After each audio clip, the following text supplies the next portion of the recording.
Media మిత్రులకి నమస్కారం. 2 రోజుల కిందట మన మాజీ ఎమ్మెల్యే బొల్లా బ్రహ్మనాయుడు గారు ప్రెస్ మీట్ పెట్టి కొన్ని విషయాలు చెప్పడం జరిగింది. ముఖ్యంగా ఈరోజు మన భారతదేశాన్ని మొత్తాన్ని కూడా సంశ్లేషణ న్యూస్ అయిన తిరుపతి లడ్డు గురించి కూడా మన మాజీ ఎమ్మెల్యే గారు మాట్లాడటం జరిగింది. అంటే మాజీ ఎమ్మెల్యే గారు బ్రహ్మనాయుడు గారు బిఏ చదివారు కాబట్టి, అతనికి ఇంగ్లీష్ మొత్తం వచ్చు కాబట్టి ఆయన పూర్తిగా సిట్ ఇచ్చిన నివేదిక మొత్తం చదివారు. బ్రహ్మనాయుడు గారు చదివి నిన్న మనకి చెప్పడం జరిగింది. కల్తీ ఎక్కడ జరగలేదు, కొవ్వు పదార్థాలు ఎక్కడా కలవలేదు అని మన బ్రహ్మనాయుడు గారు ప్రెస్ మీట్లో చెప్పడం జరిగింది. బ్రహ్మనాయుడు గారు, మీరు వెంకటేశ్వర స్వామి భక్తులు, ఎందుకంటే మీరు ఆ రోజున డైరీ కూడా తిరుమల డైరీ పెట్టారు. మన వెంకటేశ్వర స్వామి కొండ పేరే పెట్టుకున్నారు, తిరుమల డైరీ అని పెట్టుకున్నారు. అలాగే మీ ఊర్లో కూడా మీరు కళ్యాణ వెంకటేశ్వర స్వామి గుడి కట్టించారు. మీకు కల్తీ జరగలేదని నమ్మకం ఉంటే మేమందరం మీ ఏలుపూరు వచ్చి మన వెంకటేశ్వర స్వామి సన్నిధిలో మేమందరం కూడా కల్తీ జరిగిందని ప్రమాణం చేస్తాము. మీరు కూడా ఎటువంటి కల్తీ జరగలేదు, స్వచ్ఛమైన నెయ్యితోనే లడ్డు తయారు చేశారని మీరు ప్రమాణం చేయగలుగుతారా? మన అధినాయకుడు చెప్పాడు కదా అని పవన్ కళ్యాణ్ గారి మీదో, చంద్రబాబు గారి మీదో, లోకేష్ గారి మీదో దేనిపోని మాటలు అనొచ్చు. దేవుడి మీద కూడా మనం మాట్లాడితే దేవుడు చూస్తూ ఉండడండి, డెఫినెట్గా శిక్షిస్తాడు.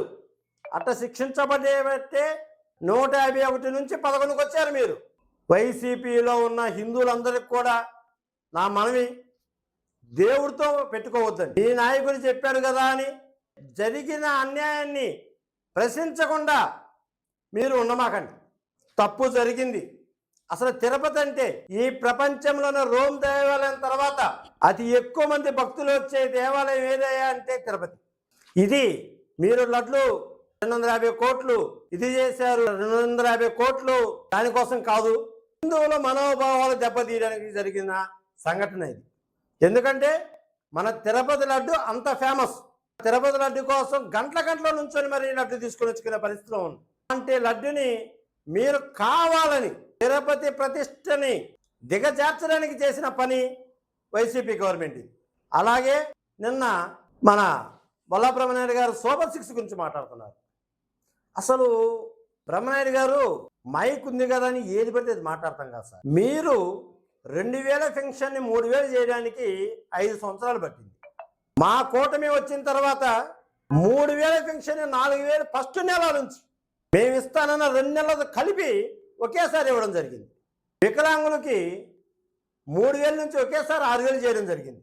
అలాగే తల్లికి వందనం. మీరేం చెప్పారు ఆ రోజున? ఇంట్లో ఎంతమంది చదువుకుంటే అంతమందికి ఇస్తామని చెప్పారు మీరు. కానీ లాస్ట్కి ఒక్క పిల్లోడికే ఇచ్చారు. కానీ మా కూటమి చెప్పినట్టు ఇంట్లో 3 పిల్లలున్నా, 4 పిల్లలున్నా, 5 పిల్లలున్నా, 6 పిల్లలున్నా కానీ అందరికీ కూడా తల్లికి వందనం పడడం జరిగింది. గ్యాస్ సిలిండర్లు 3 ఉచితంగా ఇస్తామన్నారు. అందరికి కూడా సంవత్సరానికి 3 చొప్పున ప్రతి ఒక్కరికి వాళ్ళ ఖాతాలో డబ్బులు పడటం జరుగుతుంది. అలాగే రైతు భరోసా మీరు 12,500 ఇచ్చిన దాన్ని మా ఎన్డీఏ కూటమి 20,000 ఇస్తుంది. ఇలా అనేక కార్యక్రమాలు మీ 5 సంవత్సరాల కాలంలో ఒక్క డిఎస్సి వేయలేదు. మా ఎన్డీఏ కూటమి వచ్చిన 6 నెలలకే 16,000 మందితో డిఎస్సి వేయడం జరిగింది.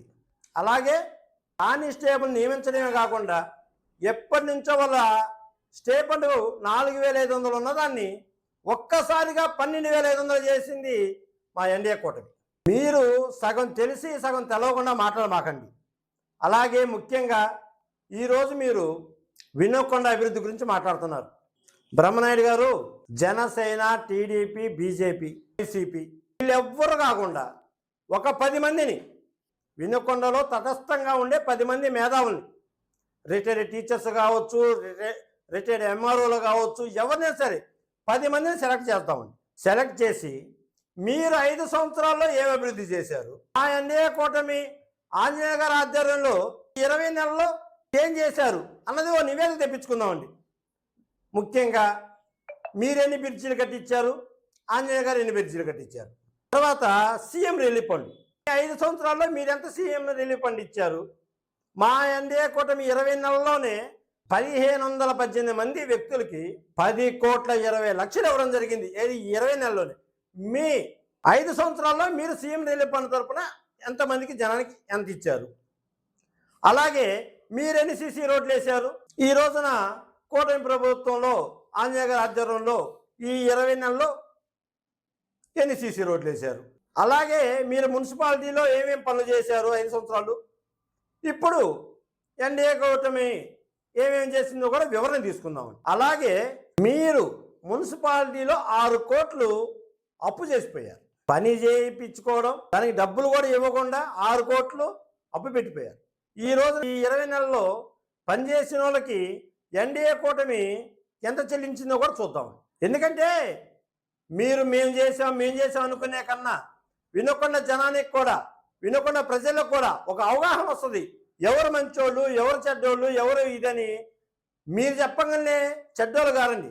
అసలు ఆంజనేయుల గారి గురించి, ఆయన వ్యక్తిగతం గురించి మీరు 100 సంవత్సరాలు తప్పుడు అన్నా కానీ వినకొండలో జనాలు నమ్మే పరిస్థితులు లేరు. అలాగే మరీ ముఖ్యంగా ఇదే కమిటీతో 2004లో మన జీవి ఆంజనేయులు గారు రాజకీయ ప్రవేశం చేశారు. మీరు 2009లో వచ్చారు. జీవి ఆంజనేయులు గారు శివశక్తి లీలా ఫౌండేషన్ తరపున, మీరు జనని ఫౌండేషన్ తరపున వినకొండలో కార్యక్రమాలు చేశారు. వీటి గురించి కూడా మనం ఒక కమిటీ వేద్దామండి. ఎందుకంటే 2004 నుంచి శివశక్తి లీలా ఫౌండేషన్ తరపున ఏమేమి కార్యక్రమాలు జరిగినాయి, జనని ఫౌండేషన్ తరపున మీరేమేమి కార్యక్రమాలు చేశారు, ఎంతమందికి కళ్ళు ఆపరేషన్లు జనని ఫౌండేషన్ తరపున చేశారు, శివశక్తి ఫౌండేషన్ తరపున ఎంతమందికి చేశారు? ఎందుకంటే డబ్బు ఉండగానే సరిపోదండి, అది పెట్టే గుణం కూడా ఉండాలి. ఆ గుణం మెండుగా జీవి ఆంజనేయ గారి దగ్గర ఉంది. మీ దగ్గర పెట్టే గుణం లేదని వినకొండ ప్రజానికాన్ని మొత్తానికి తెలుసు. అలాగే స్కాలర్షిప్లు మీ హయాంలో మీ జనని ఫౌండేషన్ తరపున ఎంతమంది స్కాలర్షిప్లు ఇచ్చారు, శివశక్తి ఫౌండేషన్ తరపున ఎంతమందికి స్కాలర్షిప్లు ఇచ్చారు? మన శివశక్తి ఫౌండేషన్ తరపున అనేక మందికి స్కాలర్షిప్లు ఇచ్చారు. అలాగే మన విలేకరుల పిల్లలు కూడా బాగా చదువుకునే వాళ్ళు ఉంటే వాళ్ళకు కూడా 10,000 చొప్పున స్కాలర్షిప్లు ఇవ్వడం జరిగింది. మీరేమేమి ఇచ్చారు? ఎందుకంటే మీరు పోటీ పడుతున్నారు కదా, ఆంజనేయుల గారి కన్నా నేను తోపు తులువు అనే పోటీ పడుతున్నారు కాబట్టి ఇవన్నీ కూడా ఉండాలి. ఇవన్నీ కూడా వినకొండ జనానికి ఎవరు మేలు చేస్తున్నారు అన్న విషయం తప్పకుండా తెలుసుకోవాలి. అలాగే ఒక చిన్న విషయం ఏంటంటే ఆంజనేయుల గారి మనస్తత్వం గురించి ఒక చిన్న ఉదాహరణ చెప్తా తెలుసుకున్నాను నేను. 2024 ఎలక్షన్లో వినకొండలో దరిదాపు ఒక 50 మంది కాపు టీచర్స్ మా ఆఫీస్కి రావడం జరిగింది. వచ్చి వాళ్ళు మేము పవన్ కళ్యాణ్ పిలుపు మీదకి మా కుటుంబాలు మొత్తం కూడా జీవి ఆంజనేయుల గారికి మద్దతు తెలుపుతాం అనుకుంటున్నాము, ఏమి ఆశించకుండా స్వచ్ఛందంగా వచ్చి మేము పని చేయాలనుకుంటున్నాము అని వాళ్ళు చెప్పడం జరిగింది. మన ఏనుగుపాలెం సర్పంచ్ అయిన మాదినేని ఆంజనేయులు గారు, నేను మాదినేని ఆంజనేయులు గారి ఇంట్లో సమావేశపరిచి మన లీలావతి మేడం గారిని కూడా పిలవడం జరిగింది. లీలావతి మేడం గారికి కూడా మన టీచర్స్ అంతా కూడా మేము స్వచ్ఛందంగా చేయడానికి మేము ముందరకు వచ్చాం మేడం అని చెప్పారు. మేడం గారు కూడా సంతోషపడ్డారు. మన జీవి గారు కూడా చాలా సంతోషపడ్డారు. ఎలక్షన్లు అయిపోయినాయి, జీవి ఆంజనేయులు గారు అత్యధిక మెజార్టీతో గెలవడం జరిగింది. తర్వాత ఒకసారి ఆంజనేయులు గారు మన టీచర్స్తో మనం ఒకసారి మాట్లాడదాం సీను, తీసుకొని రా అంటే నేను మన కాపు టీచర్ని తీసుకెళ్ళడం జరిగితే అక్కడ కాపు టీచర్స్ అందరూ కూడా ఎమ్మెల్యే గారికి సన్మానం చేసి ఇష్టాగోష్ఠిగా మాట్లాడుకున్న సమయంలో టీచర్సు, సార్ మేము కాపు సంఘం ఒకటి పెట్టుకున్నాం సార్, దీని ఉద్దేశం ఏంటంటే మేము కొంత వేసుకొని మా కాపు పెద్దల దగ్గర కొంత అమౌంట్ తీసుకొని ఎవరైతే కాపు పేద విద్యార్థులు ఉన్నారో దరిదాపు 10th క్లాసులో 500 మార్కులు పైన వచ్చిన అందరికి కూడా స్కాలర్షిప్లు ఇవ్వడానికి మేము రెడీ అవుతున్నాం సార్ అని చెప్తే ఎమ్మెల్యే గారు ఎమ్మటి చాలా అద్భుతంగా చేస్తున్నారు. ఎందుకంటే స్కాలర్షిప్తోనే చదువుకొని నేను ఇంత టోన్ అయ్యాను, నాకు స్కాలర్షిప్ ఇచ్చేవాళ్ళన్నా చాలా ఇష్టం ఉంటుంది, మీరు ఎంతైనా వసూలు చేయండి, మీరు వసూలు చేసిన దాంట్లో నేను 25% ఇస్తాను అంటే ఆంజనేయులు గారిని ఎవరు అడగకపోయినా కానీ ఆయన స్పందించిన తీరు ఉంటుంది. చదువుకునే పిల్లల కన్నా పేద విద్యార్థులకి ఏదైనా సాయం చేయడంలో ఆంజనేయులు గారి గుణం ఇందో తెలుస్తుంది. దానికి గత సంవత్సరంలో 8 లక్షలు వీళ్ళు పోగు చేస్తే దానికి 2 లక్షలు ఇవ్వడం జరిగింది. ఈ సంవత్సరం కూడా మన జనవరి 12వ తారీఖున దరిదాపు 8 లక్షలు కాపు టీచర్స్ వసూలు చేస్తే దానికి 2 లక్షలు వేసి ఇవ్వడం జరిగింది. ఆయన ఉద్దేశం ఏంటంటే మీరు 50 లక్షలు సంవత్సరానికి 50 లక్షలు పేద విద్యార్థులకి ఇచ్చి బాగా చదివించేటట్టు చేయండి. మీరు ఎంత చేస్తే అంతలో నేను 25% ఇస్తా. అంటే ఇచ్చే గుణం ఉన్న వాళ్ళది ఇది. మీరు ఏ రోజైనా ఎవరికైనా ఒక 10 రూపాయల స్కాలర్షిప్ ఇచ్చినట్టు కానీ, ఎవరికైనా లేనోళ్ళని వినకొండలో ఆదుకున్నట్టు కానీ ఎక్కడైనా ఉందండి? మీకు ఆంజనేయులు గారి యొక్క మంచి మనస్తత్వాన్ని చెడ్డగా చూపించాలని చేయడమే తప్పితే ఎంత చేసినా కానీ ఆయన మంచితనం ముందర మీరు దేనికి పనికిరారు. అలాగే మన దరిదాపు ఇప్పుడు నీళ్ళకి ఇబ్బంది లేకుండా ఉంది. 2004లో చాలా నీటి ఎత్తటి ఉండేది వినుకొండలో. అనేక ట్యాంకులు పెట్టి కూడా వినుకొండలో నీటి అవసరాలు తీర్చిన, దాహార్తి తీర్చిన దాన కరుణ ఎవరంటే జీవి ఆంజనేయులు గారు. బ్రహ్మనాయుడు గారు, మీరేదో మీ జగన్ గారి మెప్పు కోసమో దేనికోసమో మీరు మాట్లాడుతున్నారే తప్పితే హిందువుగా ఒకసారి మీ గుండె మీద మీరు చేసుకొని ఉండండి. పవన్ కళ్యాణ్ గారు కొవ్వు పదార్థాలు ఉన్నాయనో ఇంకోటి ఉందనో, ఇదిగో కల్తీ జరిగిన మాట వాస్తవం.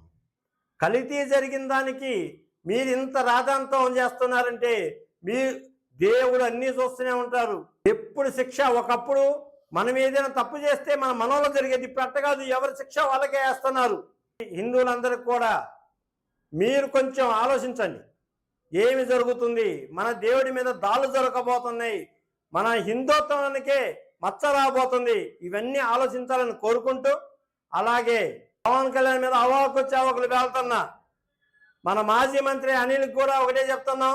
అనిల్ గారు పవన్ కళ్యాణ్ టచ్ చేయడం కాదు, టచ్ చేయాలని ఆలోచిస్తేనే తాను తెస్తామని కూడా అనిల్ గారికి చెప్పడం జరిగింది.